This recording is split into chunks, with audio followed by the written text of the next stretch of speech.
Selamat datang kembali. Hari ini kita mau kupas tuntas satu mitos startup yang, sering banget kedengeran nih. Mitos nomor 5. Katanya, punya bisnis yang udah jalan, sekecil apapun itu, selalu lebih oke daripada cuma modal rencana doang pas mau cari duit, cari pendanaan. Iya, itu mitos yang umum banget ya. Nah, kita mau lihat nih apa kata sumber kita, terutama dari buku startup Myths and Models soal ini. Kita coba bedah yuk, kapan sih traksi itu jadi raja? Tapi kapan juga rencana yang solid plus tim yang hebat bisa jadi kartu as? Oke, kita langsung aja ya. Boleh, boleh. Ingat gak sih, zaman .com boom dulu, akhir 90-an, ada cerita atau mungkin mitos juga ya, katanya cuma modal presentasi PowerPoint aja gitu. 2 orang bisa dapat jutaan dolar. Beneran gitu? Iya, dulu memang ada masanya kayak gitu. Walau mungkin ceritanya agak dilebih-lebihin ya. Tapi, setelah gelembung.com itu pecah di awal 2000-an, wah, itu lanskap pendanaan berubah banget.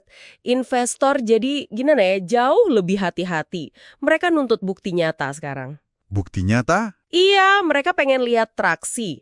Jadi bukti konkret kalau ada pasar buat produk atau layanan kamu. Sebelum mereka mau keluarin dana besar, apalagi buat pendanaan seri A gitu ya, yang biasanya setelah tahap seed.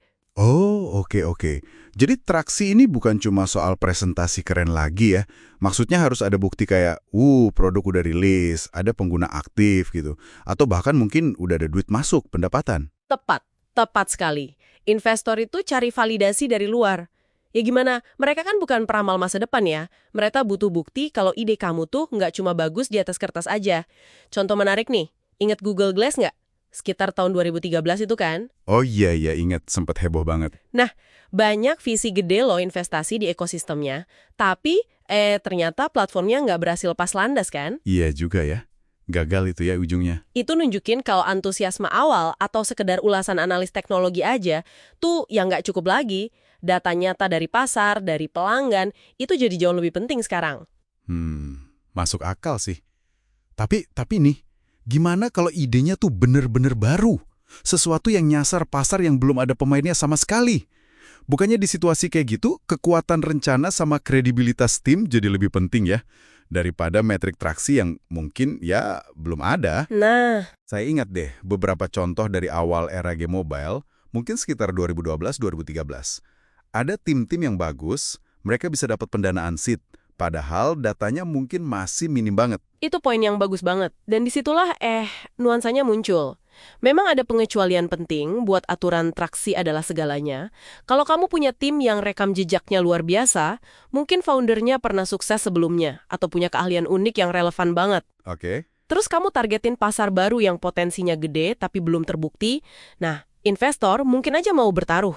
Oh gitu. Kenapa tuh? Ya karena gini, di pasar baru yang datanya belum ada, satu-satunya proksi yang bisa diukur buat lihat kemampuan eksekusi, ya rekam jejak sama kemampuan tim itu sendiri.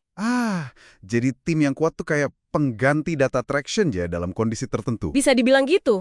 Tapi kan menilai tim hebat itu agak subjektif nggak sih?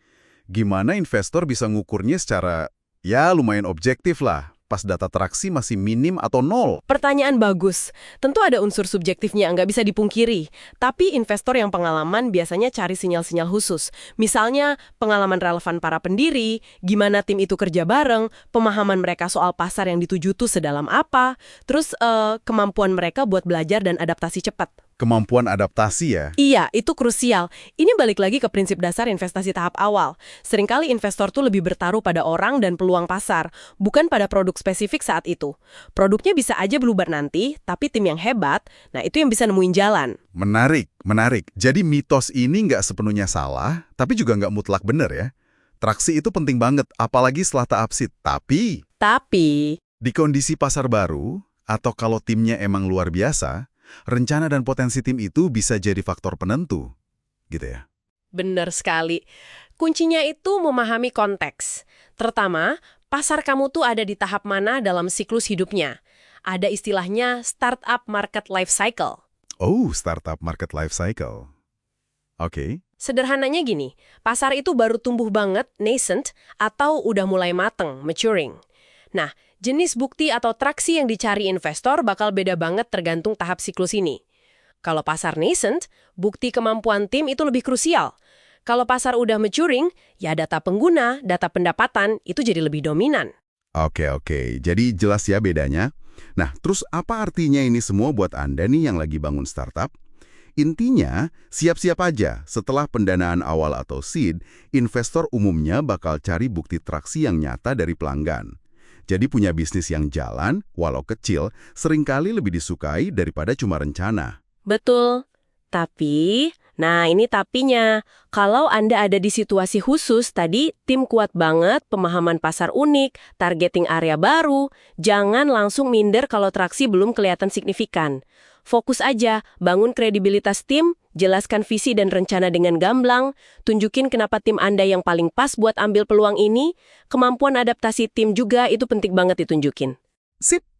Sebagai penutup nih, satu pertanyaan buat Anda renungkan.